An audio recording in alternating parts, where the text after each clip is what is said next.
Hello, I am Seema Josen, and today I'm going to paint this beautiful landscape.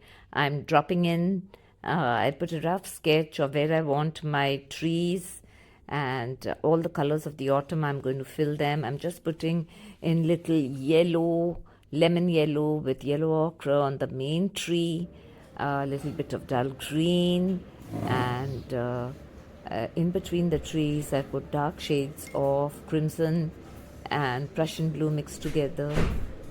Now I am dabbing the sky and making the clouds. I am using a little bit of the colors of the trees in my sky. I am trying to create my clouds, and I'll keep coming back to my sky and my clouds. I'll wait for my base coat to dry, then I'll move across the page randomly, covering up bits and pieces. This is a cloud I'm filling in. I'm just dipping in little bit, patting in a little bit of green and crimson. Another cloud. Even if there's no cloud in your reference, try to put some clouds into the sky and create that beautiful value change, sky and the clouds. And don't imagine that an acrylic painting will look perfect as soon as you start. It's going to take time. You're going to build it bit by bit, bit by bit. So I take a long time completing my acrylic paintings, at least 3 hours. This is 6 by 8, an acrylic paper. I've covered it with gesso to give it a good, so that it holds my acrylic paints beautifully. I'm almost done with my clouds and sky. I'll come back to them later on.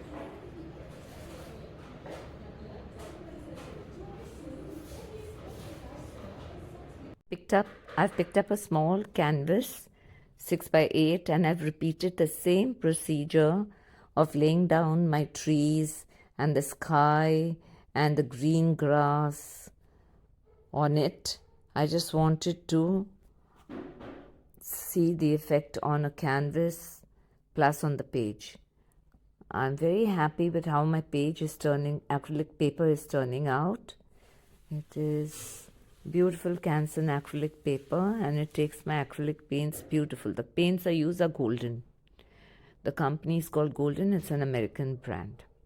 I'm coming back to my paper and I'm filling in my the tree which is right in front in the landscape. I've dropped some crimson, some orange by mixing crimson and yellow, and I'm putting in a little bit of highlights with lemon. I'll pull out some branches as well so that I know exactly where the tree stands. I love to pull out my branches, so I don't leave that for the last, so I know where my tree is centered. And this is how it is. The trees behind, I'm throwing in some. I am now going to use very light hues of green, that is a little sap green mixed with lemon and white, and the trees behind to the far left, I'm covering their area.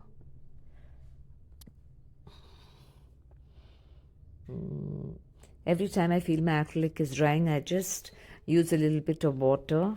I do not use any other medium. I am pulling in my stems and branches and creating a perfect tree. Perfect trees in the background. These are the trees in the front. I'm putting in again some highlights over here on the tree. You have to keep on building up a landscape. A landscape just doesn't happen in a minute. You have to keep on building it up, and there will be a time when you'll want to leave the painting and walk away. Don't do that. Continue, complete your painting.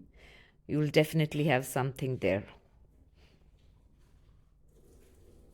Pull out your branches, throw some shadow on the grass.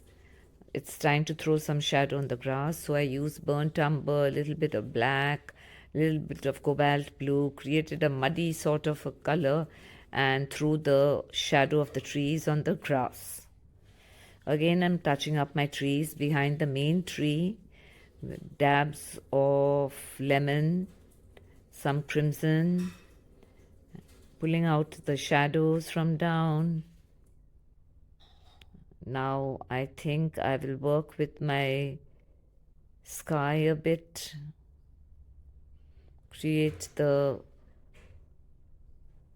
clouds, dip in some more blues and some more whites to create a beautiful cloud effect in the sky.